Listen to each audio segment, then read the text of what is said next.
Hello, Kim Townsel here. I normally don't buy fancy towels for the kitchen. I'm not a fancy person.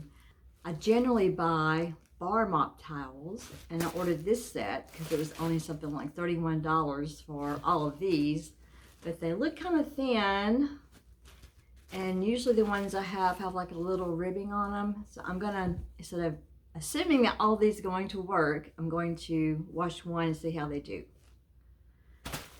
This pack was $31.09, and there's supposed to be 60 towels in here. They're fully hemmed.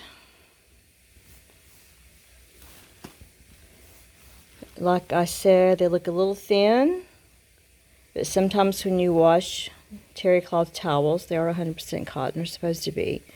The fibers kind of fatten up a little bit, so we'll see. We'll see what washing does to this one.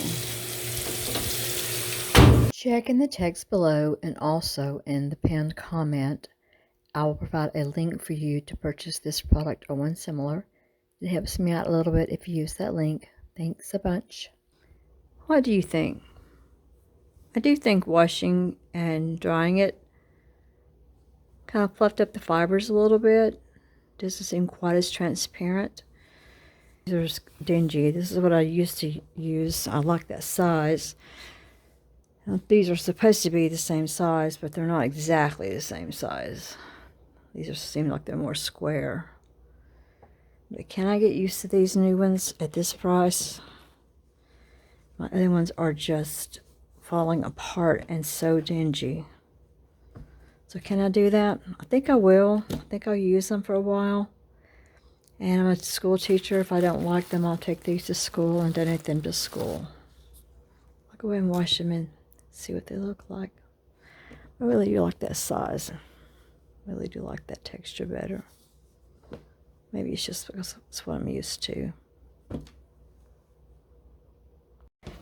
I've been using the bar mop towels for about a week now, and they're fine. I'm just getting used to the size being a little bit different. And they fold up a little differently in my drawer than my old ones do, but they're kind of nice and neat. So I'm going to be happy with them. Thanks for watching my video about this particular brand of bar mop towels. It's free to leave a comment. It's free to give me a thumbs up. It's free to subscribe to my channel or to a playlist that suits your needs. Leave a comment if you can. If you have time before you go, watch another video. And until we meet again, let's just help each other find the best ways to make life easy and efficient and not expensive. Thanks so much.